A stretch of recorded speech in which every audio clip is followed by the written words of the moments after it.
A nurse was hired to care for a millionaire in a vegetative state. When she entered the room without knocking, she broke down in tears upon seeing what the daughter was doing to the millionaire. Leave a like to keep following the upcoming videos, and don't forget to subscribe to the channel to get more amazing stories like this one.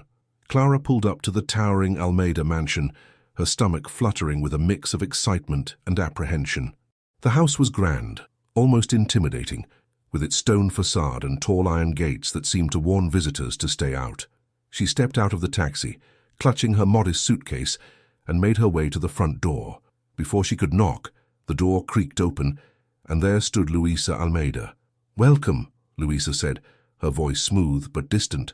She gave Clara a quick once-over before stepping aside to let her in. "You must be Clara. I trust you've been briefed about my father's condition." "Yes, I have," Clara replied, her voice steady but soft.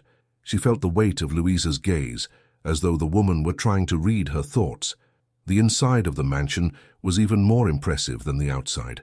High ceilings, polished floors, and walls adorned with large portraits of the Almeida family.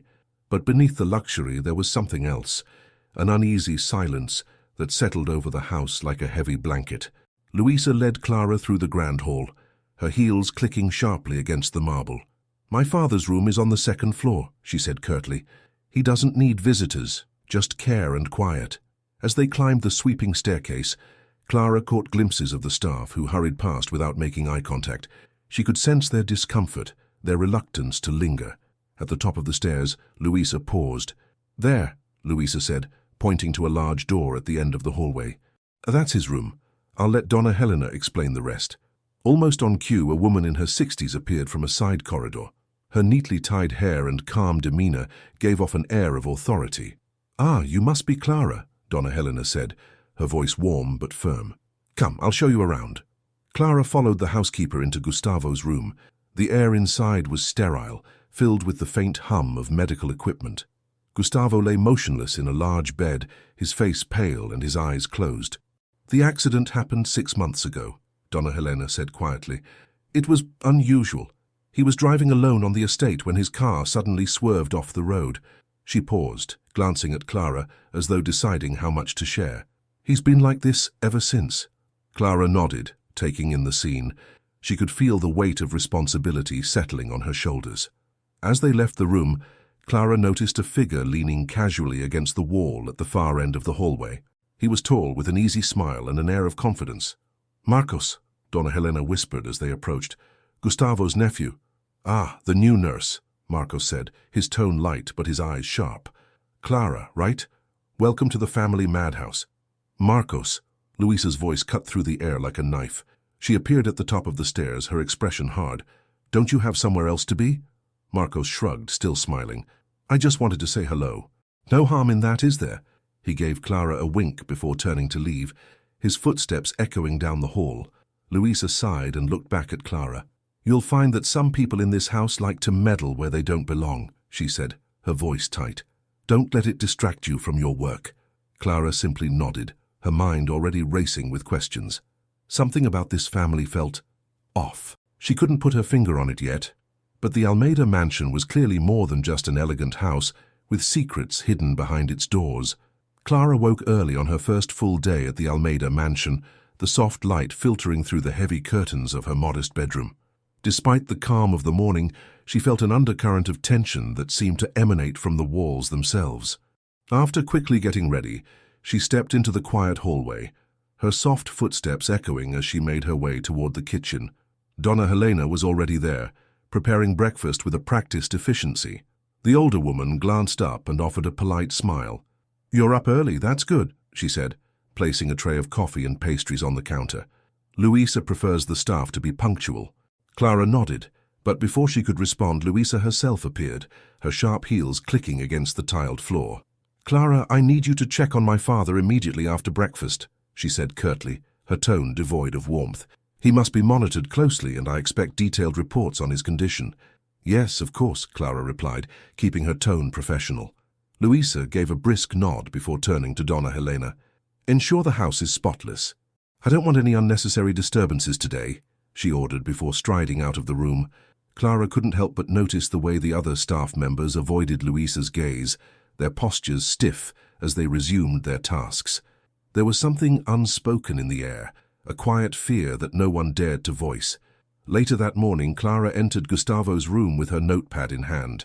The soft hum of the medical equipment filled the air as she checked his vitals and adjusted his pillows. His expression remained blank, his chest rising and falling in a steady rhythm. As she worked, her thoughts drifted back to the previous night. The muffled voices she had heard in the hallway still lingered in her mind. She had been certain someone was there, yet the corridor was empty when she checked. It wasn't the kind of sound that could be dismissed as creaking wood or wind brushing against the windows. Clara made a mental note to stay alert, her instincts telling her that this house held more secrets than it let on. In the afternoon, Clara joined Donna Helena for a brief coffee break in the small staff lounge. "Donna Helena, have you ever felt uneasy in this house?" Clara asked, trying to keep her tone casual. The older woman paused, her hand hovering over her cup. "This house has a history, Clara," she said quietly, "but some things are better left undisturbed." Before Clara could press further, Marcos appeared at the doorway, his trademark smirk in place. "Talking about family secrets, are we?" he teased, leaning casually against the doorframe. Donna Helena shot him a disapproving look. "Marcos, this is hardly the time for your games." "Oh, relax, Donna Helena," Marcos said, his tone light but his eyes sharp. "Clara's bound to figure things out sooner or later. Everyone does eventually." Clara felt a chill run down her spine at his words. But before she could respond, Luisa's voice echoed through the hall, calling for Marcos. With a wink, he pushed off the doorframe and disappeared, leaving an uneasy silence in his wake. That evening, as the house settled into its usual quiet, Clara sat in her room reviewing the notes she had taken throughout the day. She couldn't shake the feeling that something was off about Gustavo's condition. The reports she'd been given didn't match what she was observing. There was a subtle but noticeable improvement in his responsiveness, something Luisa hadn't mentioned. Suddenly, a faint creak pulled her attention to the door. Clara froze, listening intently. The sound of soft, hurried footsteps reached her ears, the same she had heard the night before. Her heart pounded as she quietly opened her door and peeked into the hallway. The corridor was dimly lit, the shadows long and distorted. She caught a glimpse of a figure disappearing around the corner, their steps quick and purposeful. Without thinking, Clara stepped into the hallway and followed, her bare feet making no sound against the cold floor. As she reached the corner, she was met with silence. The figure had vanished, leaving only the faint rustle of fabric in the still air. Clara's pulse raced as she turned back toward her room, but her unease only deepened when she noticed a faint light seeping from beneath the door to Gustavo's room. Summoning her courage, Clara approached the door and gently pushed it open. The room was empty except for Gustavo, who lay as motionless as ever. The light came from a lamp on the bedside table, which she was certain had been off when she left earlier.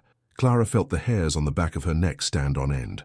She quickly turned off the lamp and backed out of the room, her mind racing with questions. Was someone else caring for Gustavo in secret? Or was this part of the strange dynamic that seemed to permeate the Almeida family? When Clara returned to her room, she found it hard to sleep. Her thoughts kept circling back to the oddities she had noticed throughout the day. Luisa's rigid demeanor, Marcos's cryptic comments, and the mysterious sounds in the hallway. Something wasn't right, and Clara couldn't shake the feeling that she was being watched. As the hours ticked by, the oppressive atmosphere of the house seemed to grow heavier, pressing down on Clara like a weight she couldn't escape. She knew she had to tread carefully, but her curiosity was a force she couldn't ignore. One way or another, she was determined to uncover the secrets of the Almeida mansion. Clara spent the next morning performing her usual tasks, her mind still preoccupied with the odd events of the previous night. She tried to push aside her unease, focusing on Gustavo's care, but questions kept piling up. Something was clearly being hidden, and every person in the house seemed to know more than they were willing to share. After finishing her routine check on Gustavo, Clara decided to visit Donna Helena under the pretense of asking about housekeeping schedules. She found the older woman in the linen room, methodically folding bedsheets. "Donna Helena, do you have a moment?" Clara asked, trying to sound casual. The housekeeper looked up, her hands never pausing. "Of course, dear. What is it?" "I wanted to know more about Mr. Gustavo's condition," Clara said carefully. "There are some inconsistencies in his records, and I was wondering if you noticed anything unusual before the accident." Donna Helena paused, her hands still for the first time. She gave Clara a measured look. "It's not my place to speculate," she said slowly. "This family has always had complicated relationships." Her response only deepened Clara's curiosity. Sensing that the conversation would go no further, she thanked the housekeeper and left. As she walked back to her room, her thoughts raced. She needed answers, and it was clear that Donna Helena might hold the key. That afternoon, Clara decided to take a closer look at the housekeeper's room. She knew it was a risk. If she were caught, it could cost her the job. But her instincts told her it was worth it. Donna Helena's room was modest, a stark contrast to the rest of the grandiose mansion. The bed was neatly made, and a small desk stood by the window. Clara's eyes scanned the room, searching for anything that might offer insight into the housekeeper's connection to the family. Her gaze landed on a small, locked chest tucked beneath the desk. Clara hesitated for a moment before gently tugging at the chest. To her surprise, it wasn't locked after all. Inside, she found an assortment of old photographs, letters, and a worn, leather-bound diary. Her hands trembled slightly as she opened the diary. The first few pages were filled with mundane entries, notes about household chores, shopping lists, and occasional remarks about the weather. But as she flipped further, the tone of the entries began to shift. "Gustavo and Luisa had another argument today," one entry read. "It's becoming unbearable to witness.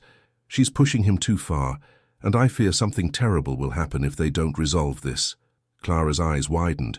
She continued reading, finding more entries that documented a series of escalating confrontations between father and daughter. One entry in particular caught her attention. "Gustavo is growing paranoid. He's certain that Luisa is plotting against him. I don't know what to believe, but the tension in this house is suffocating. Even Marcos has started to distance himself.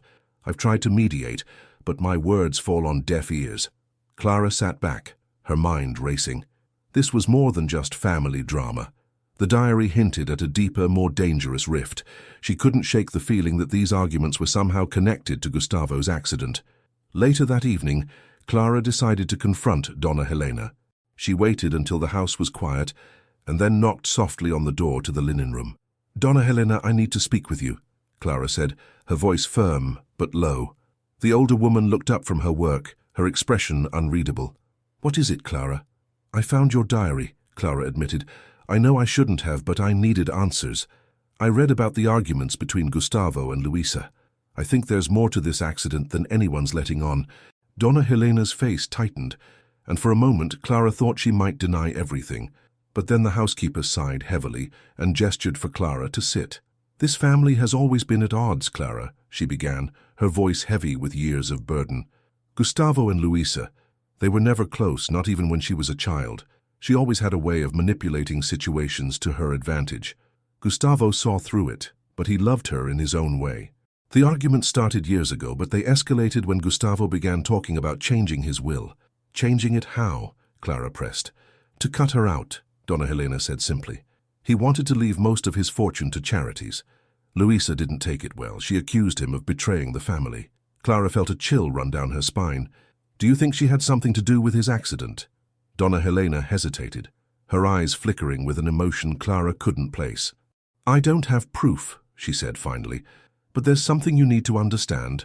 Luisa isn't the only one with secrets. Marcos, he's no saint either. He's been scheming ever since he moved back to the estate."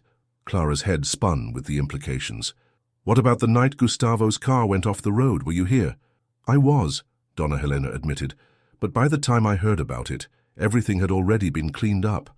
No one in this house is innocent, Clara. That's all I'll say for now."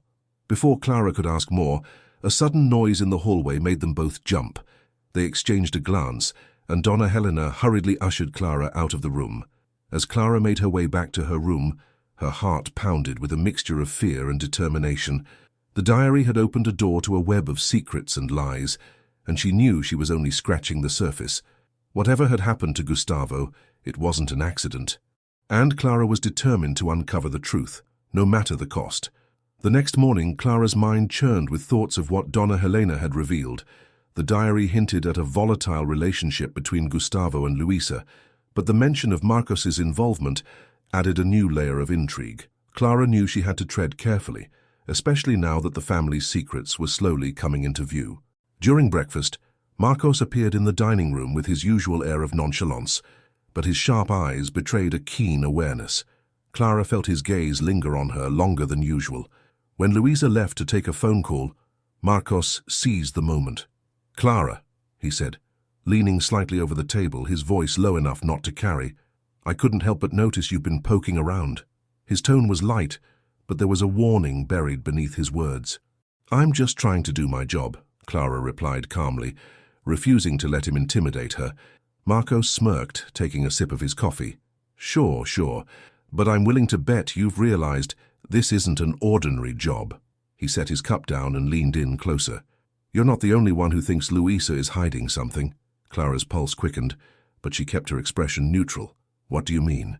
Marcos glanced toward the doorway, ensuring Luisa wasn't nearby. "Let's just say my dear cousin has more at stake than she's letting on." He straightened up and gestured toward the hallway. "Meet me in my uncle's office after lunch. I think you'll find it enlightening." Clara hesitated. She didn't trust Marcos entirely, but her curiosity outweighed her caution. With a brief nod she agreed, and Marcos left the room, leaving Clara to finish her meal in silence. The hours dragged until lunchtime, the weight of anticipation growing heavier with each passing moment. After the meal, Clara made her way to the office, her footsteps muffled by the thick carpet. Marcos was already there, leaning against the large oak desk, flipping through a set of papers. "Close the door," he said without looking up. Clara complied, her heart pounding as she stepped closer. The room smelled faintly of leather and old wood, the shelves lined with books that looked like they hadn't been touched in years. Marcos handed her a sheet of paper, his expression unusually serious. "This," he said, "is a copy of my uncle's most recent will. Take a look." Clara scanned the document, her eyes widening as she read the details. The majority of Gustavo's assets, including the mansion, his business holdings, and a considerable amount of money, were all to be inherited by Luisa. Marcos and the other family members were barely mentioned, receiving only token amounts. "This doesn't seem right," Clara murmured. "Why would he leave almost everything to her?" "That's the million-dollar question," Marcos replied. "This version of the will appeared just a few weeks before his accident. Convenient timing, don't you think?" Clara looked up at him, her mind racing. "Do you think she pressured him into changing it?" Marcos shrugged. "It wouldn't be the first time she manipulated him. But here's the thing. My uncle wasn't stupid. He'd been talking about making major changes to his estate for months, but none of us expected this." He paused, his eyes narrowing. "I think there's more to this will than meets the eye." Clara's thoughts immediately went to the night of the accident. If Luisa stood to gain so much from the updated will, it wasn't hard to imagine she might have orchestrated the events that left Gustavo in his current state. The pieces of the puzzle were starting to align, but there were still too many gaps. "What do you know about the accident?" Clara asked, her voice steady despite the tension in her chest. Marcos's jaw tightened. "Not much, just what Luisa told everyone. He lost control of the car, apparently. But there were no witnesses, and she handled most of the aftermath. I wasn't even allowed to see the wreckage." Clara frowned. "That seems convenient." "Exactly," Marcos said. "That's why I've been keeping an eye on her. She's up to something, I'm sure of it. And now you've seen the proof of what she has to gain." They stood in silence for a moment, the weight of their shared suspicions filling the room. Clara felt a growing determination to get to the bottom of the mystery, but she knew she couldn't do it alone. "I need to know more," she said finally. "If Luisa is behind this, we have to find solid evidence." Marcos nodded. "Agreed, but we have to be smart about this. If she catches wind of what we're doing, she won't hesitate to shut us down." Clara left the office with her mind racing, clutching a copy of the will tightly in her hand. The more she learned about the Almeida family, the more she realized how deep the rabbit hole went. There was no turning back now. That night, Clara struggled to sleep, her thoughts spinning with possibilities. The will was a significant clue, but it was only the beginning. She needed to uncover more about the circumstances surrounding Gustavo's accident and Luisa's potential involvement. As she lay in bed, the faint sound of footsteps echoed through the hallway again, a reminder that this house was alive with secrets. The next day, Clara noticed Luisa's demeanor was even more tense than usual. She barked orders at the staff and spent hours locked in her study, emerging only briefly to check on Gustavo. Her behavior only fueled Clara's suspicions, but she knew she had to remain composed. In the early evening, Clara found herself back in the kitchen, discussing mundane matters with Donna Helena. The housekeeper seemed distracted, her movements slower than usual. "Donna Helena, are you all right?" Clara asked gently. The older woman hesitated before answering. "I'm fine, dear, just tired." Clara studied her for a moment, wondering if she knew more than she had let on. Deciding not to press further, Clara excused herself and returned to her room, where she carefully hid the copy of the will in her suitcase. She couldn't afford to let Louisa or anyone else find it. As the mansion settled into its usual nighttime silence, Clara felt the familiar weight of unease settle over her. She knew the truth was buried somewhere within these walls, and she was determined to uncover it, no matter the risks. The storm began around midnight, the heavy rain hammering against the tall windows of the Almeida mansion. Lightning illuminated the long hallways in brief, harsh flashes, followed by the rumble of distant thunder. Clara lay in her bed, her thoughts restless as she stared at the ceiling. The tension in the house had grown thicker since she had found the will, and Louisa's increasingly erratic behavior only heightened her unease. The sound came suddenly, hurried footsteps, faint but distinct, echoing from the direction of Gustavo's room. Clara sat up, her pulse quickening. She strained her ears, trying to catch more. The steps were rapid, almost frantic, moving across the second floor. Throwing on her robe, Clara stepped into the dark hallway, her heart pounding. The air felt heavier, the distant sound of the storm adding to the unsettling quiet. She followed the footsteps, stopping just outside Gustavo's door. A soft creak from inside confirmed that someone was there. She hesitated only briefly before pushing the door open. The faint light of the bedside lamp illuminated the scene. Louisa stood over Gustavo's bed, a syringe in her hand, her movements deliberate as she replaced one of the medication bags hanging beside the bed. "Louisa!" Clara's voice broke the silence, sharp and filled with disbelief. Louisa froze, her head snapping toward Clara. Her expression shifted from shock to a practiced calm as she set the syringe down on the bedside table. "What are you doing here?" she asked, her tone clipped but composed. "I could ask you the same thing," Clara replied, stepping further into the room. "What are you doing with his medications?" "I'm making adjustments," Louisa said smoothly, her hands now clasped in front of her. The doctor recommended a change to his dosage. Clara's eyes darted to the syringe, her instincts screaming that something wasn't right. At this hour, without consulting anyone else? Louisa's jaw tightened, and for a moment, her composure slipped. "I don't need to explain myself to you," she snapped. "This is my father, and I'm doing what's best for him." Before Clara could respond, the door creaked open further, and Marcos appeared, his figure backlit by the dim hallway light. His eyes quickly took in the scene, the syringe, the tension between the two women, and his expression darkened. "What's going on here?" he demanded, stepping inside and closing the door behind him. "Marcos, this doesn't concern you," Louisa said coldly, crossing her arms. "It does when you're sneaking around in the middle of the night messing with Uncle Gustavo's medication." Marcos shot back. "What are you up to, Louisa?" Louisa's eyes flashed with anger, but she quickly masked it. "I'm following Dr. Raphael's instructions," she said. "If you don't believe me, take it up with him." Marcos folded his arms, his posture defiant. "Maybe I will, but you're not exactly known for your honesty, are you?" The tension in the room was palpable, the storm outside a fitting backdrop to the brewing confrontation. Clara watched silently, her mind racing as she tried to piece together the implications of what she'd seen. Louisa, clearly frustrated, grabbed the syringe and stuffed it into her pocket. "Believe what you want," she said tersely, brushing past Marcos on her way to the door. "But don't get in my way." The door closed behind her with a soft thud, leaving Clara and Marcos alone with the rhythmic hum of the medical equipment. Marcos let out a low whistle, running a hand through his hair.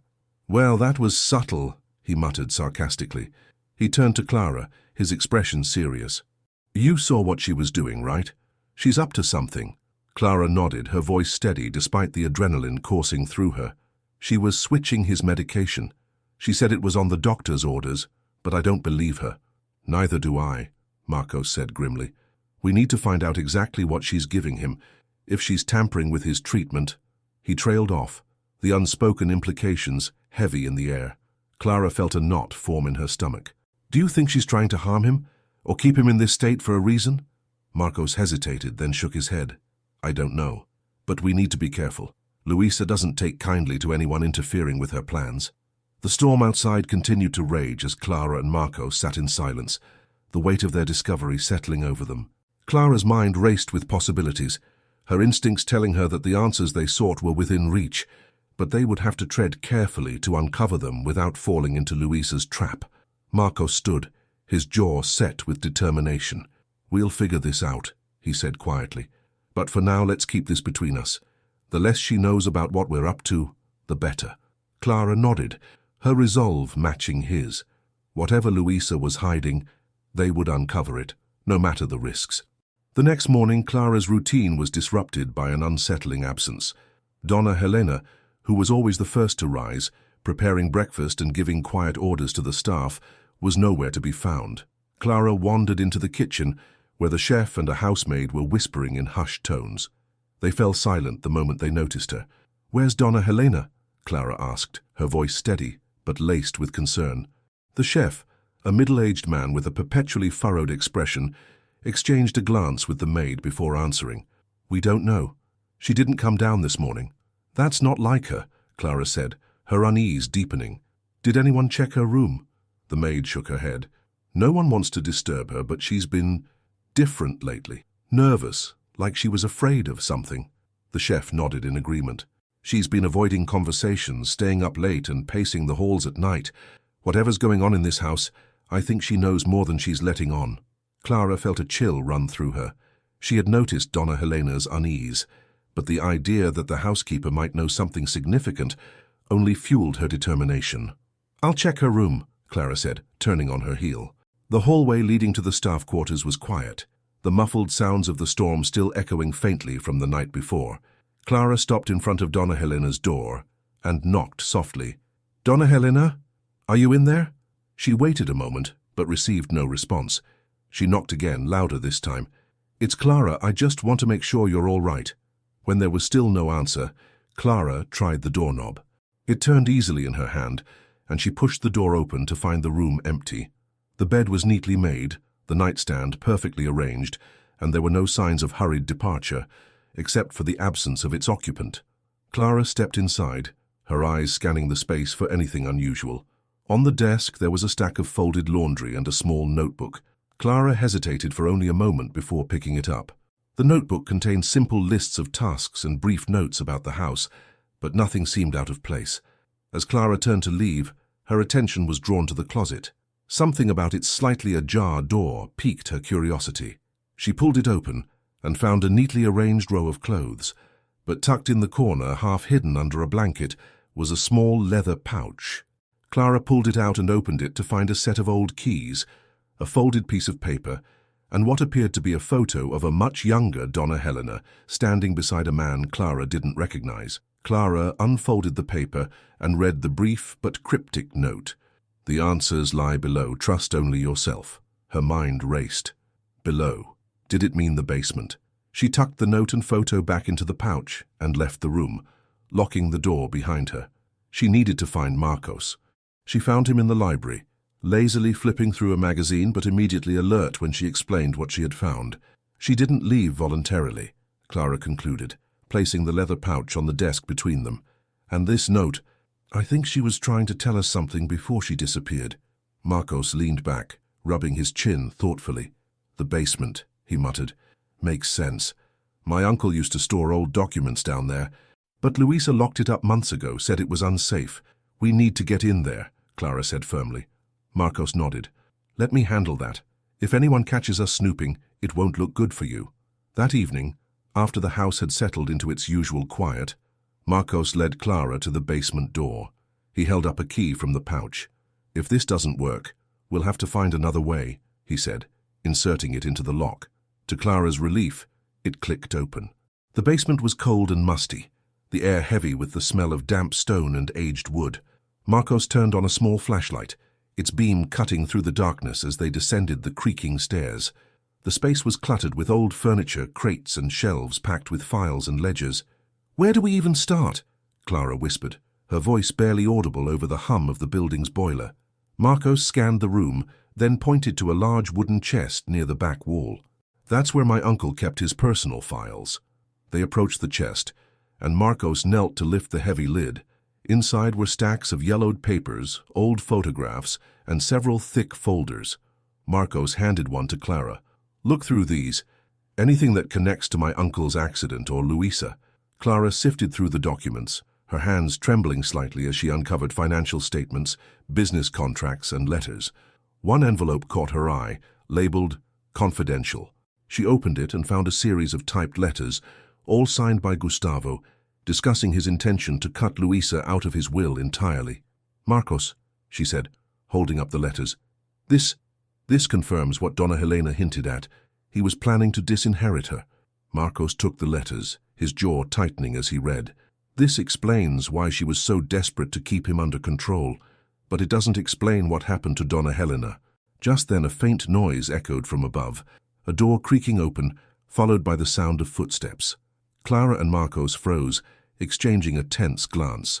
"Someone's coming," Clara whispered. Marcos quickly shut the chest, and they extinguished the flashlight, retreating into the shadows behind a stack of crates. The footsteps grew louder, descending the stairs with deliberate slowness. The dim light from the doorway revealed a tall figure carrying a lantern. Clara's heart pounded as she recognized Luisa. Luisa stopped near the chest, setting the lantern on a nearby table. She rummaged through a drawer on one of the shelves, pulling out what looked like a small vial and slipping it into her pocket, before leaving as quietly as she had arrived. When the sound of her footsteps faded, Clara let out the breath she hadn't realized she was holding. "She knows about this place," she said, "and she's still using it." Marcos nodded, his expression grim.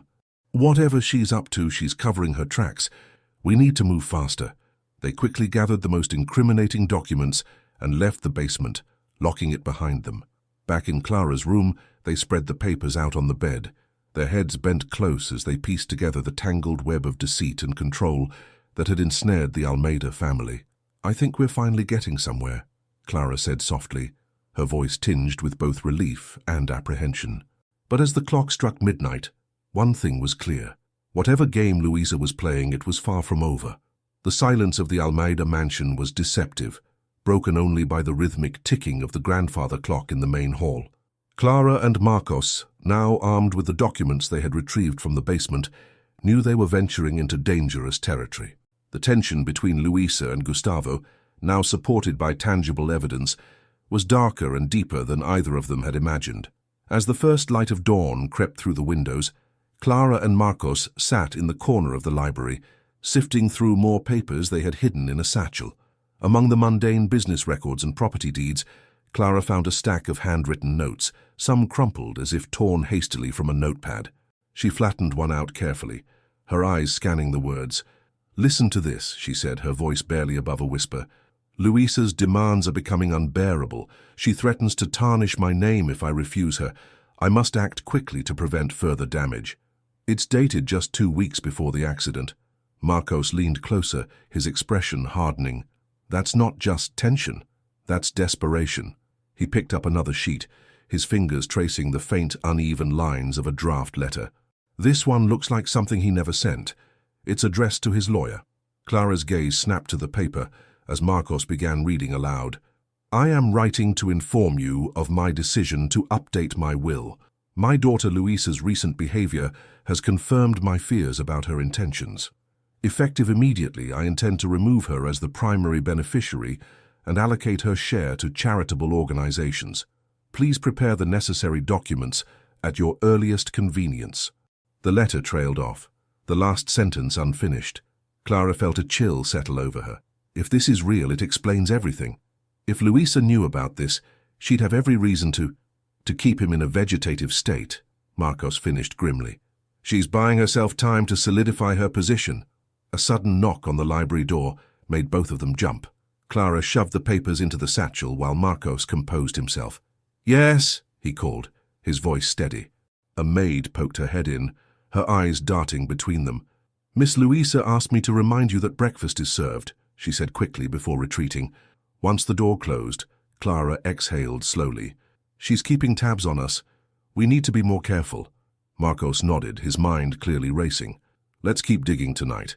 If we find more, we'll confront her directly." The day passed in a tense haze, each interaction with Louisa charged with unspoken accusations.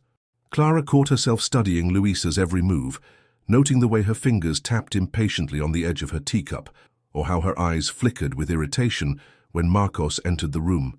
That night, under the cover of darkness, Clara and Marcos returned to the basement.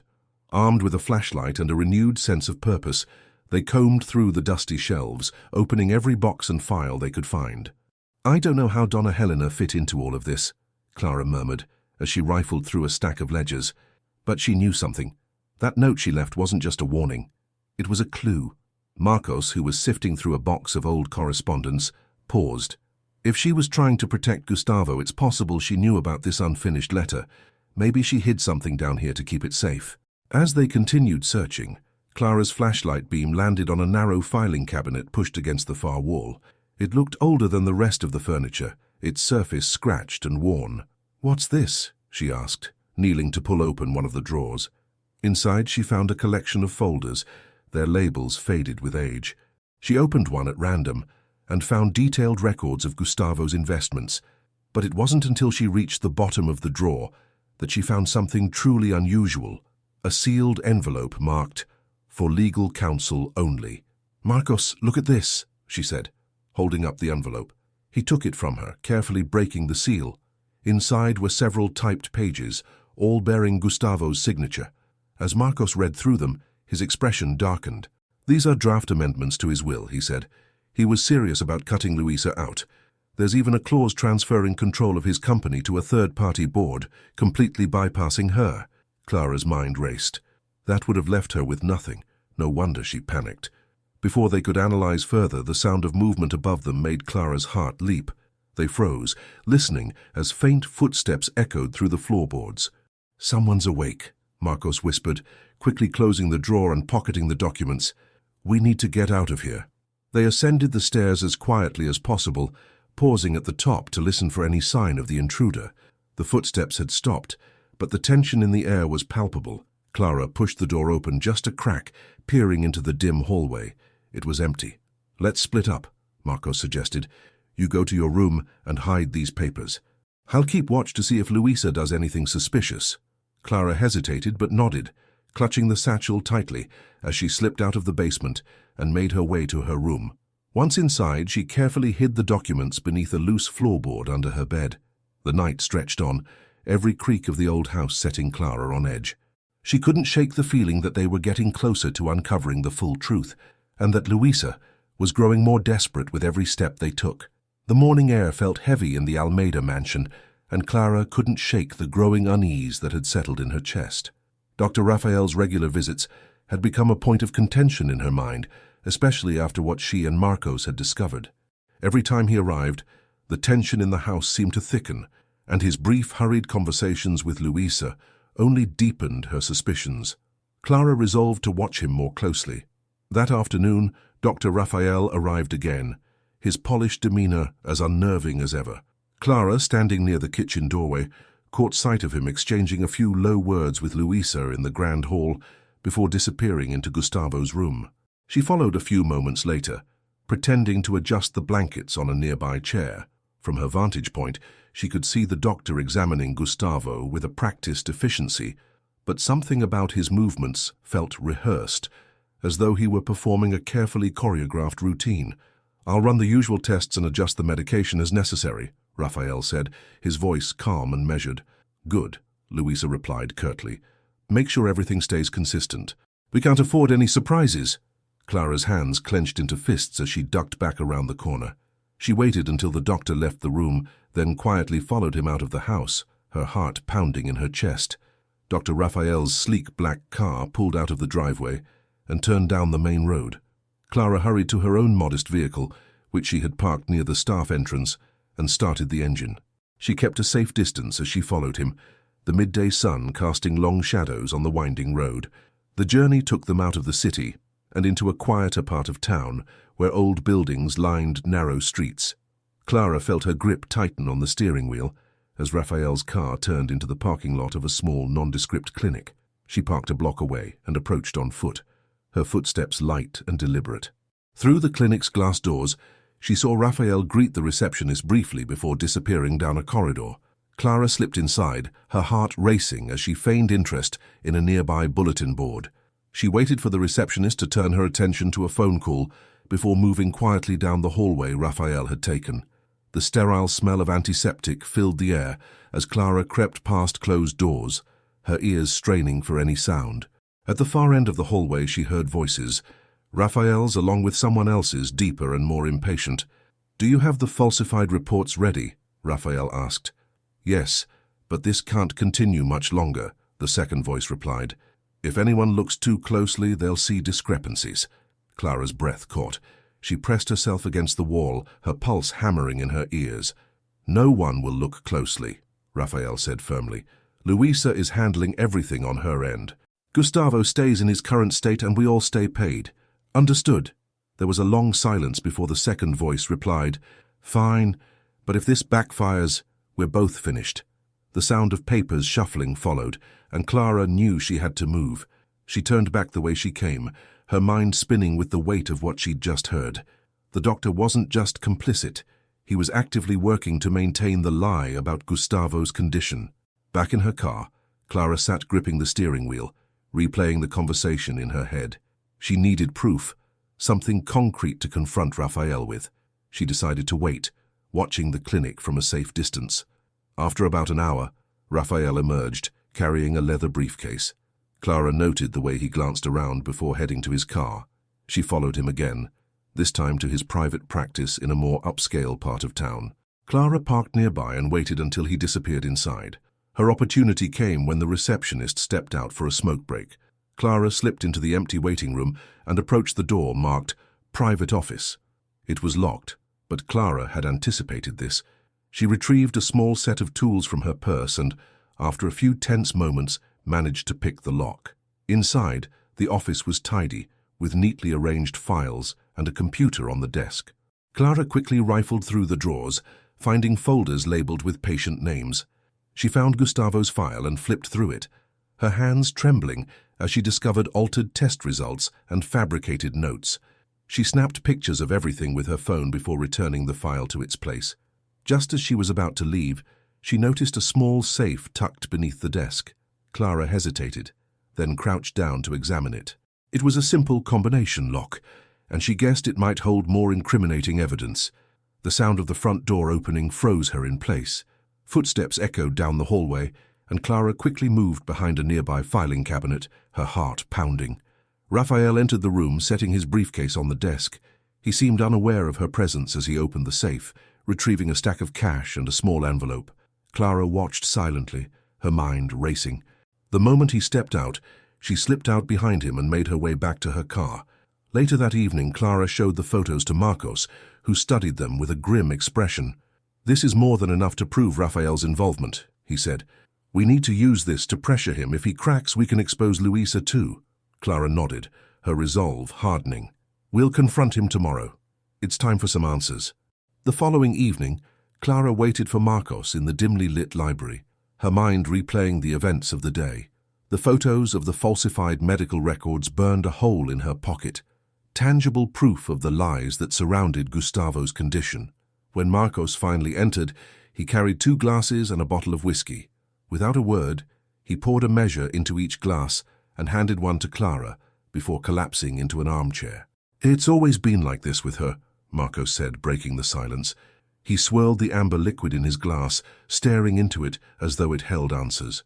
"Luisa doesn't care about anyone but herself. She never did." Clara leaned forward, her voice steady but probing. "What happened between you two?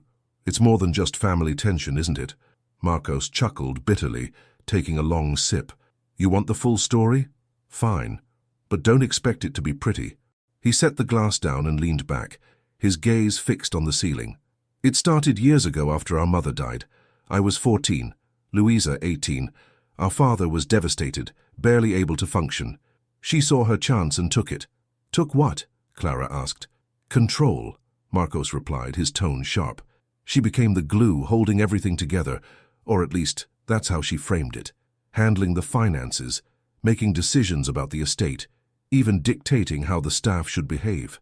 She reveled in it, And as for me, I was just a kid, a nuisance in her grand plan. Clara studied him, her mind piecing together the image of a fractured family. But why would she go so far as to hurt Gustavo? What's the end game? Marcos exhaled deeply, his expression dark. Money, power. It's always been about that. Even when we were younger, she'd manipulate people to get what she wanted. Friends, teachers, even our father. She could charm her way into anything, then twist the knife when it suited her. She manipulated your father too? Clara asked, her voice soft. Marcos nodded, his jaw tightening. Gustavo always gave her the benefit of the doubt. She was the eldest, the responsible one. But I saw through her. I tried to warn him, but he wouldn't listen. He said I was just jealous. Jealous? Clara frowned. Of what? Of her influence, Marcos said bitterly. She had this way of making people believe she was indispensable, that without her everything would fall apart. And for a while maybe that was true. But it came at a cost. Every decision she made was calculated, every move designed to tighten her grip on the family. Clara was silent for a moment, then asked, "When did you start suspecting she was capable of more than manipulation?" Marcos hesitated, his fingers tapping the edge of his glass. There was an argument, about a year before the accident. Gustavo had mentioned changing his will, giving more to charity and less to us. Luisa exploded. She accused him of betraying the family, of tarnishing our mother's legacy. I'd never seen her so angry. After that, things between them were never the same. "And you think she's been planning this since then?" Clara pressed. "I don't just think," Marcos said, his voice low and firm. "I know. The timing of the accident, the sudden change in Gustavo's condition, the revised will, all of it points back to her. She's desperate to hold on to everything, and she doesn't care who gets hurt in the process." Clara took a sip of her drink, her mind racing with the implications. "Do you think she had help?" Marcos shrugged. "Probably. She's smart, but even she couldn't pull this off alone.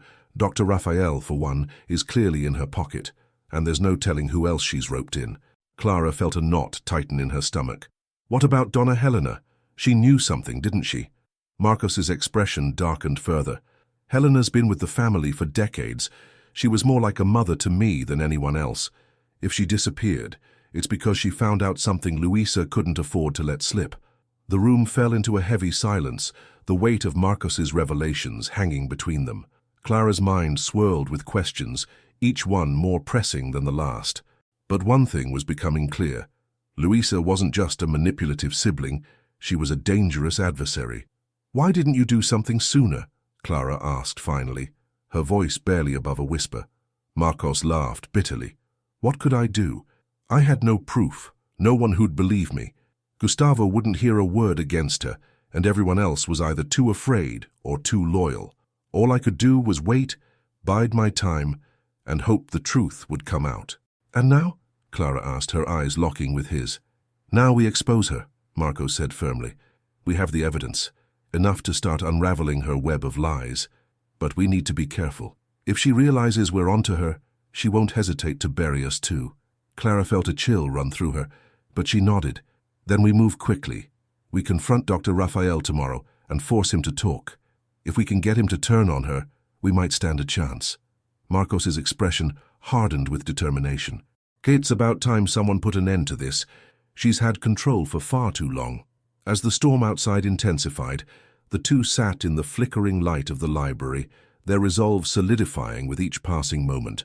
The battle lines were drawn, and the fight for the truth had only just begun. The morning sun filtered through the curtains of Gustavo's room, casting soft light on the still figure in the bed. Clara moved quietly, checking his vitals and replacing the IV bag. She had grown accustomed to the mechanical sounds of the medical equipment, the steady beeping and rhythmic hiss of the ventilator. It created an illusion of calm, masking the storm of secrets surrounding the house. As she adjusted the blankets, Clara glanced at Gustavo's face. His features were sharp and pale, but there was something different, a slight twitch at the corner of his mouth. She froze, unsure if her eyes had deceived her. "Mr. Almeida," she said softly, her heart pounding. She gently touched his hand, her fingers lingering on his cool skin. To her shock, his fingers moved ever so slightly, curling in response to her touch. Clara felt a rush of adrenaline as she leaned closer. "If you can hear me, try to move again," she urged, keeping her voice low. For a moment there was nothing, but then his fingers twitched again, this time with more intention. Her pulse quickened. It wasn't a reflex. It was a response. Clara grabbed her notepad and flashlight, checking his pupils. They reacted faintly to the light, another sign that something had changed. Without hesitation, she left the room and hurried to find Marcos. She found him in the library, poring over more documents. He looked up as she entered, immediately sensing her urgency. "What's wrong?" he asked, standing. "It's Gustavo," Clara said, her voice barely above a whisper. "He's showing signs of consciousness." His hand moved, and his pupils reacted to light. Marcos stared at her, stunned. "Are you sure?" "Absolutely," she said firmly. "But we can't let Luisa know." "Not yet." Marcos nodded, his mind racing. "If she finds out, she'll do everything she can to stop his recovery. We need to keep this quiet and document everything." Clara agreed, and they returned to Gustavo's room together. Marcos watched intently as Clara repeated the tests. Once again, Gustavo's fingers moved slightly in response to her touch, and his pupils flickered under the light. "This changes everything," Marcos said, his voice low. "If he regains full consciousness, he could expose her." "That's why we need to be careful," Clara replied. "I'll monitor him closely, but we need to gather more evidence against Luisa before we confront her. If she suspects anything, she'll act fast." Over the next few days, Clara continued her care for Gustavo, carefully noting every small improvement. His responses became more frequent, slight movements, faint shifts in facial expression, but he remained unable to speak or fully open his eyes. Clara worked meticulously, ensuring no one else noticed the changes, especially Luisa. Marcos, meanwhile, intensified his efforts to uncover more about Luisa's schemes. He spent hours in the office and basement, cross-referencing documents and piecing together the timeline of events leading up to the accident. One evening, Clara entered the library to find Marcos hunched over a folder, his expression grim. "I think I've found something," he said, motioning for her to sit. He handed her a series of emails printed from Gustavo's old account. The messages were exchanges between Gustavo and his lawyer, detailing his plans to restructure the company and finalize the new will. The last email, dated just days before the accident, included a draft of a formal announcement. "He was ready to make everything official," Marcos said. "This would have completely cut Luisa out of the picture. She must have found out and acted before he could go public." Clara's stomach churned. "This proves her motive, but we need more if we're going to stop her. We need something undeniable, something that ties her directly to the accident and Gustavo's condition." Marcos leaned back, his jaw tight. "Then we confront Dr. Rafael. He's the weak link in all of this. If we pressure him enough, he'll crack." Clara hesitated, then nodded. "But we have to time it right. If we move too soon, we risk tipping her off." The next morning, Clara returned to Gustavo's room to find Luisa already there, her expression cold and unreadable. She stood by the window, her arms crossed as she watched the rain streak down the glass. "How is he today?" Luisa asked, her tone devoid of warmth. "The same," Clara replied calmly, keeping her face neutral. Luisa turned, her sharp eyes studying Clara. "Good. Let me know if anything changes, and remember, I expect complete discretion." Clara nodded, her heart pounding as Luisa left the room. She knew Luisa was growing increasingly suspicious, and it was only a matter of time before her facade cracked. That afternoon, Marcos slipped into the room while Clara was taking notes. "We're running out of time," he said quietly. "Luisa's been asking the staff about our movements. We need to act before she does."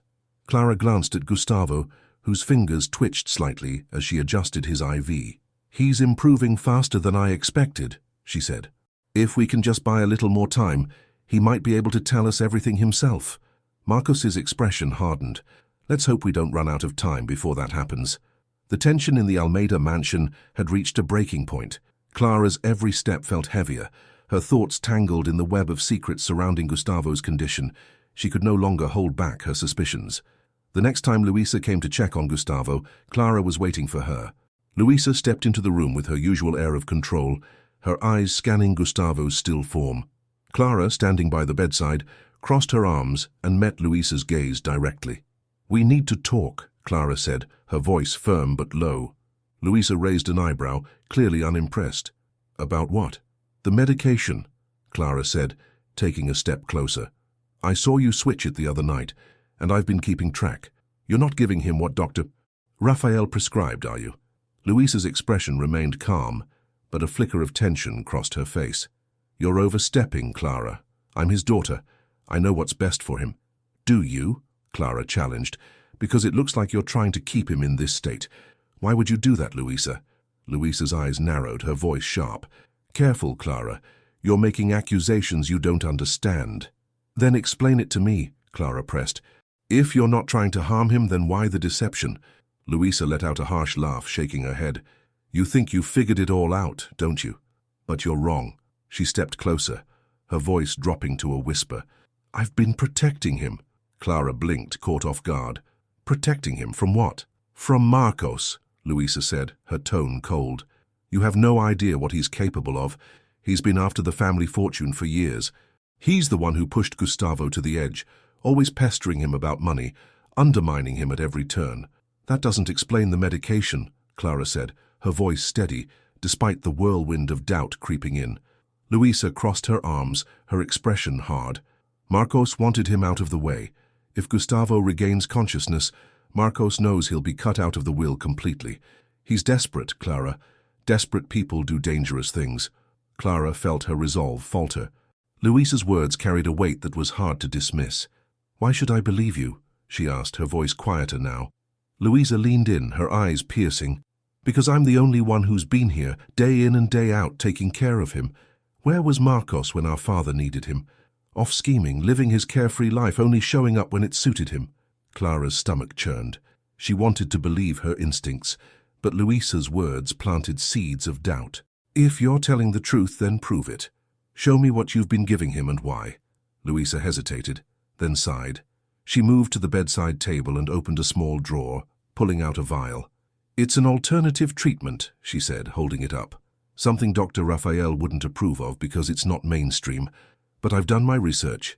It's supposed to stimulate neural activity, help him recover faster. Clara took the vial, examining the label. The name was unfamiliar, but the explanation sounded plausible. Why hide it then? Because I knew someone like you would jump to conclusions, Luisa said, her voice laced with irritation. And I couldn't risk Marcos finding out. He'd use it to turn you against me, just like he's done with everyone else. Before Clara could respond, the door opened and Marcos stepped in. His eyes flicked between them, quickly taking in the tension. What's going on here? He asked, his tone suspicious. Clara's been playing detective, Luisa said coolly, slipping the vial back into the drawer. But I think she's starting to see the bigger picture. Marcos frowned, his posture stiffening. What did she tell you? That you've been waiting for Gustavo to die so you can get your hands on the inheritance, Luisa said bluntly. Marcos scoffed, shaking his head. Of course that's what she'd say. Anything to deflect attention from her own guilt. Guilt? Clara asked, looking between them. Marcos stepped closer, his voice firm. She's been manipulating everyone, Clara, even you. Whatever she's doing with those medications, it's not to help him. It's to keep him quiet, to protect her own interests. You're lying, Luisa shot back, her voice rising. You're the one who drove him to this. You pushed him until he couldn't take it anymore, and now you're trying to pin it on me. The argument escalated, their voices clashing like thunder. Clara stood frozen, her mind spinning with conflicting thoughts. She didn't know who to believe anymore. Both siblings had reasons to lie, and both had something to gain. Enough, Clara finally said, her voice cutting through the noise. Both of you stop. This isn't helping.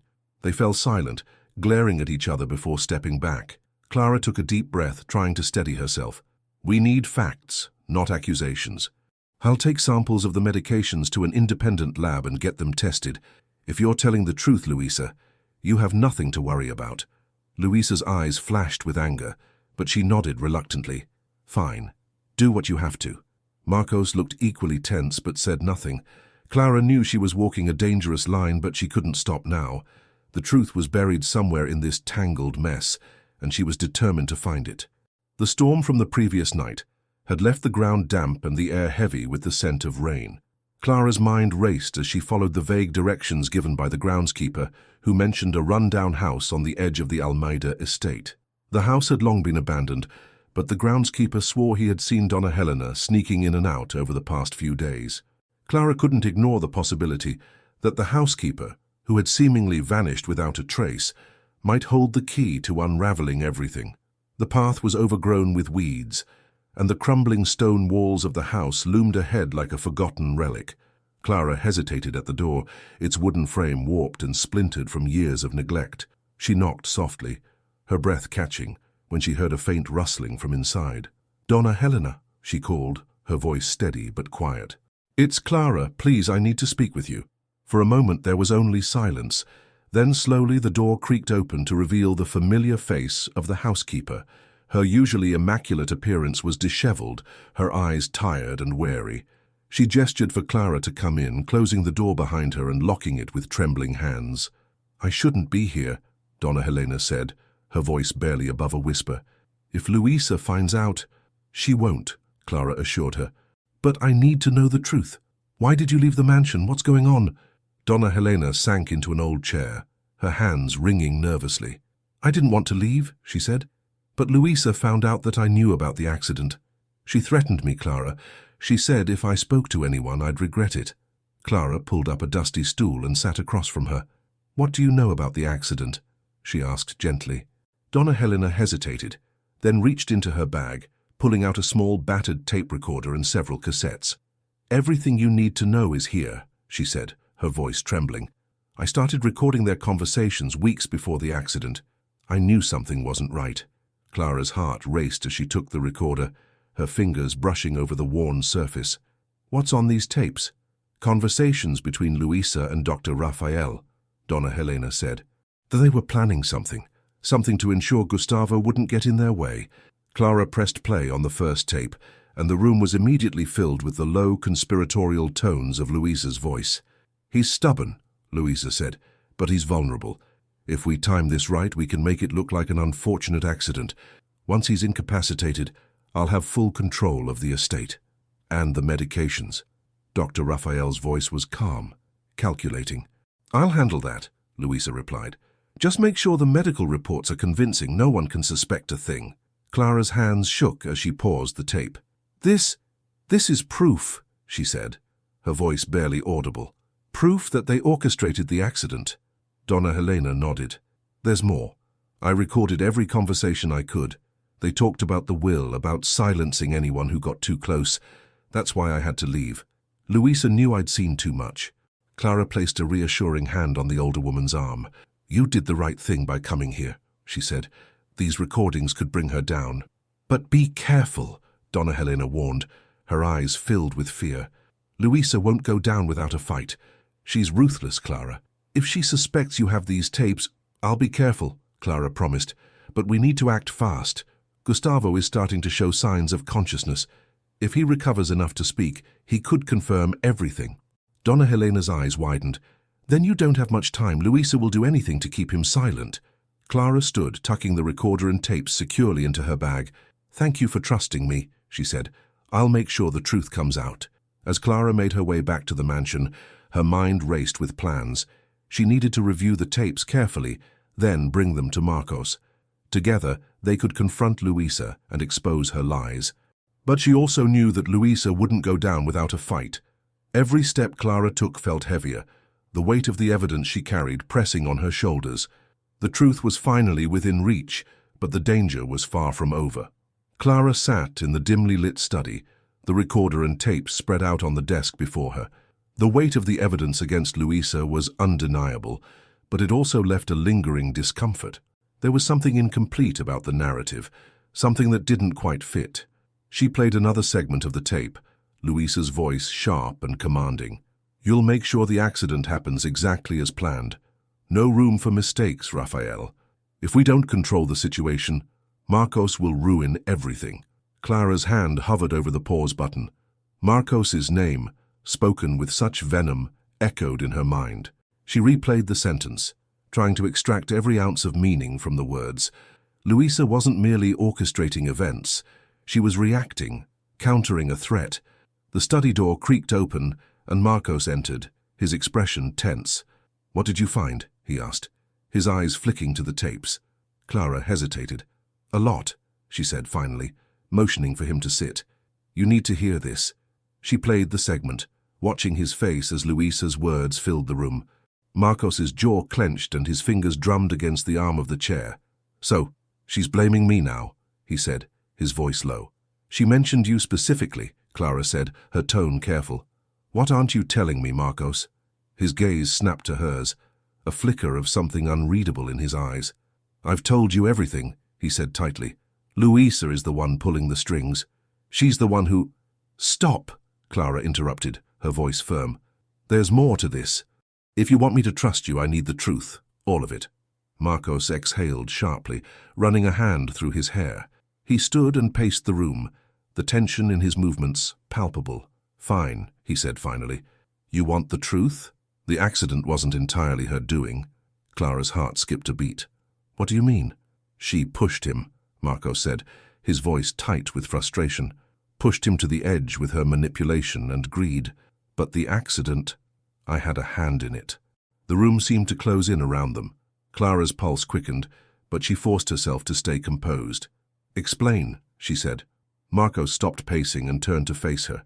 "I didn't want him dead," he said, his voice heavy with regret. "I just wanted to scare him, to show him how dangerous Luisa could be. I tampered with the car, just enough to make it stall, nothing more. But something went wrong. The brakes failed completely, and he lost control."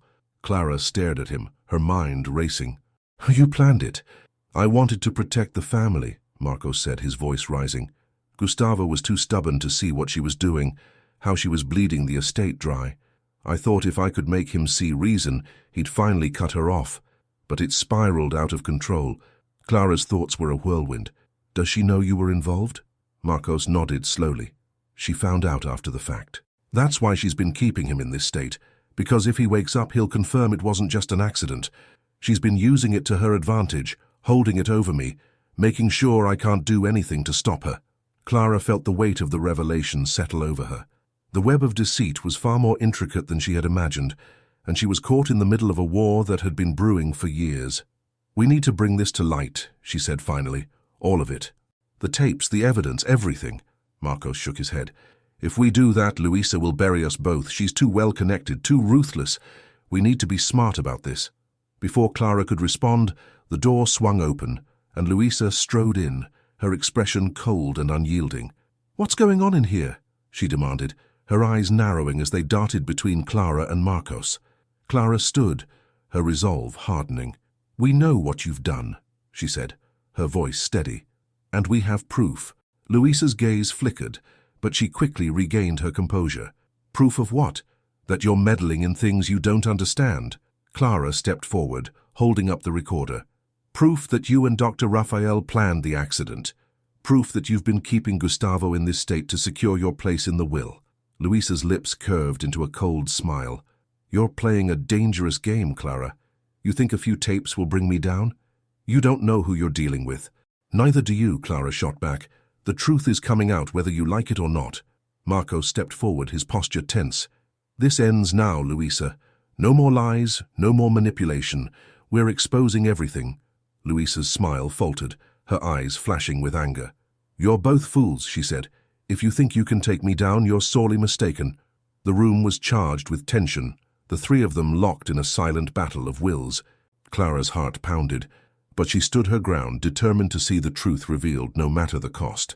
The tension between Clara, Luisa, and Marcos was still thick in the air when Clara excused herself and returned to Gustavo's room.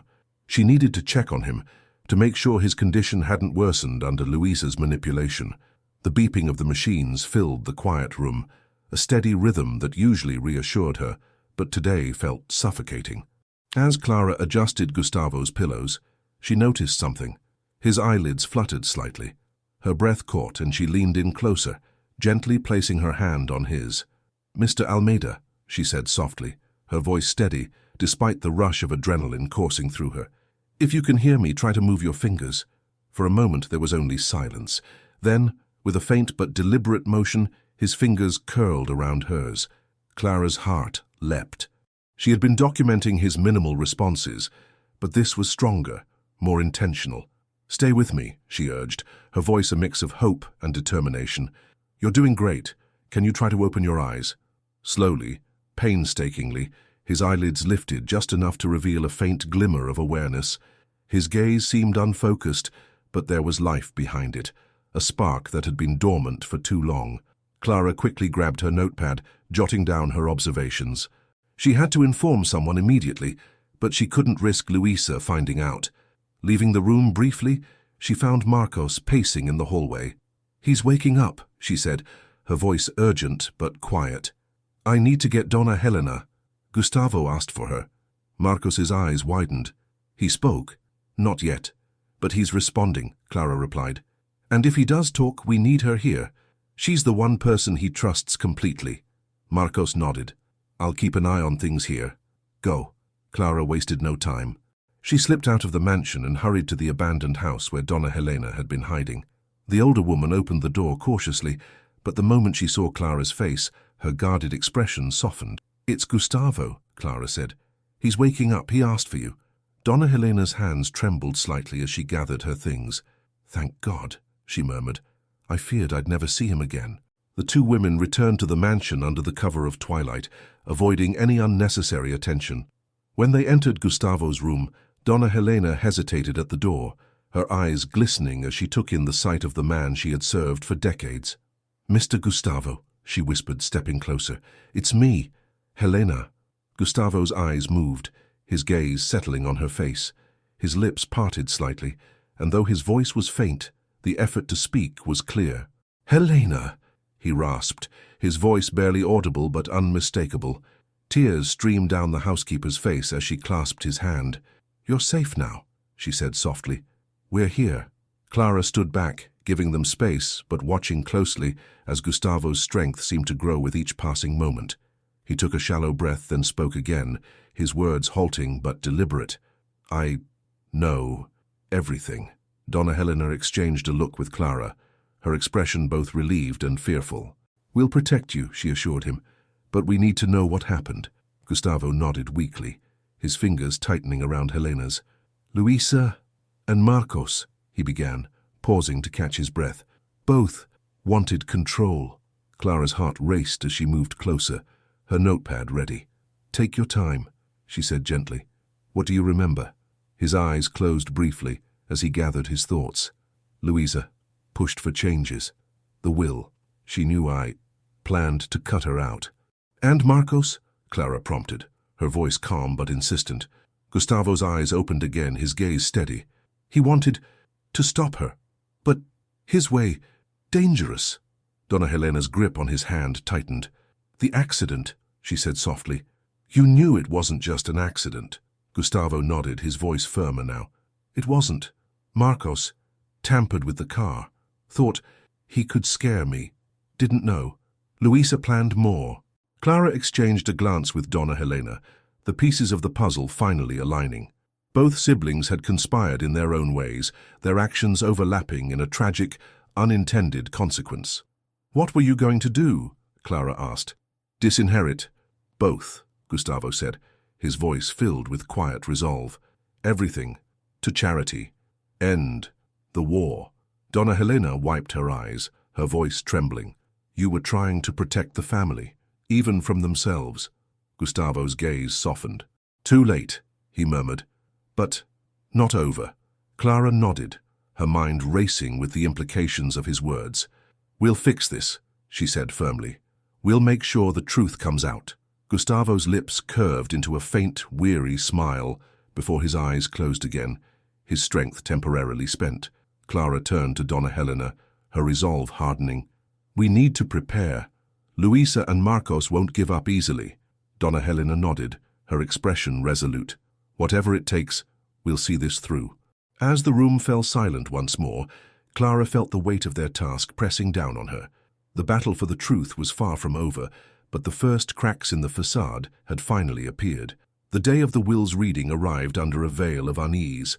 The Almeida mansion was quieter than usual, its sprawling halls carrying the weight of anticipation. Clara stood outside Gustavo's room, checking in one last time before the meeting. He had grown stronger in the past few days, his speech clearer, his determination palpable. "You're sure about this?" Clara asked, her voice calm but steady. Gustavo, now sitting upright in bed, nodded. His eyes held a clarity that had been absent for too long. "It's the only way," he said. This family needs a clean break, and I won't let greed tear it apart any longer. Clara placed a reassuring hand on his arm. Then let's finish this. In the grand hall, a small group had gathered.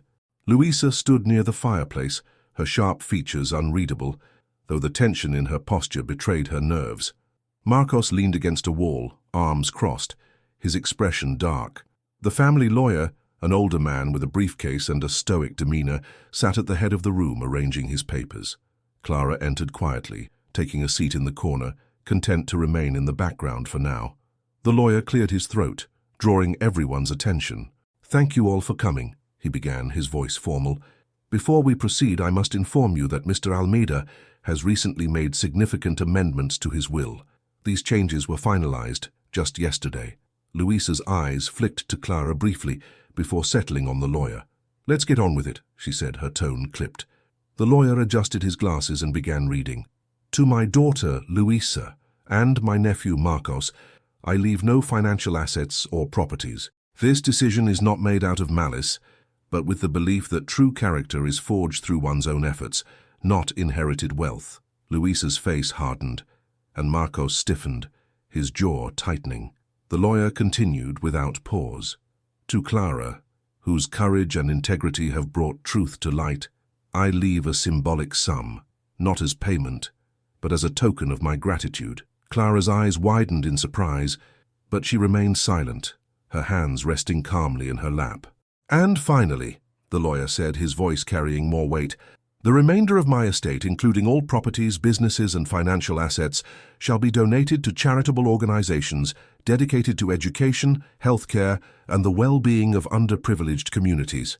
The room fell into a stunned silence, broken only by the soft rustling of papers as the lawyer placed the document down. "This is a joke," Louisa said, her voice low and dangerous. "He can't be serious." "It's all legally binding," the lawyer replied, meeting her glare. "These are Mr. Almeida's final wishes." Marcos let out a bitter laugh, shaking his head. "So, that's it? Everything goes to charity while we're left with nothing?" Gustavo's voice rang out from the doorway, where he stood with the help of a cane. "You're left with exactly what you deserve," he said firmly, his gaze steady. Louisa turned to face him, her expression a mix of shock and fury. "You're destroying the family legacy," she spat. "The legacy was destroyed the moment greed poisoned this family," Gustavo replied. "This is my way of setting things right." Marcos stepped forward, his anger barely contained. "And what about your mistakes? You let this family fall apart and now you're punishing us for it?" Gustavo held his ground. "I made mistakes, but I won't let them define this family's future. You both had a chance to do the right thing, and you chose selfishness over integrity." Louisa scoffed, her voice dripping with disdain. "Enjoy your empty victory, father. Let's see how far your noble gestures take you." She stormed out, her heels clicking sharply against the marble floor.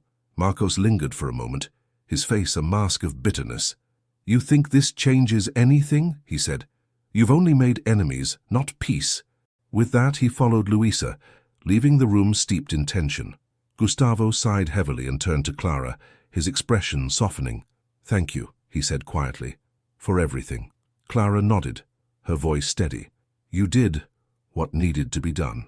As the house slowly emptied, Clara found herself standing by one of the tall windows, watching the distant figures of Louisa and Marcos as they disappeared down the driveway. The Almeida mansion, once filled with secrets and tension, now felt like a hollow shell, its grandeur diminished but its future uncertain. Donna Helena approached, her presence a comforting anchor. "You've done more for this family than anyone could have asked," she said softly. Clara smiled faintly. "It's time for me to move on," she said. "This place, it's not where I belong." Helena nodded in understanding. "Where will you go?" "Somewhere quiet," Clara replied. "Somewhere I can start fresh." As she gathered her things, Clara felt a sense of closure. The shadows of the Almeida family no longer loomed over her, and for the first time in what felt like years, she could see a clear path forward. She stepped out into the cool evening air, the weight of the past finally lifting as she walked away from the mansion and into her new life.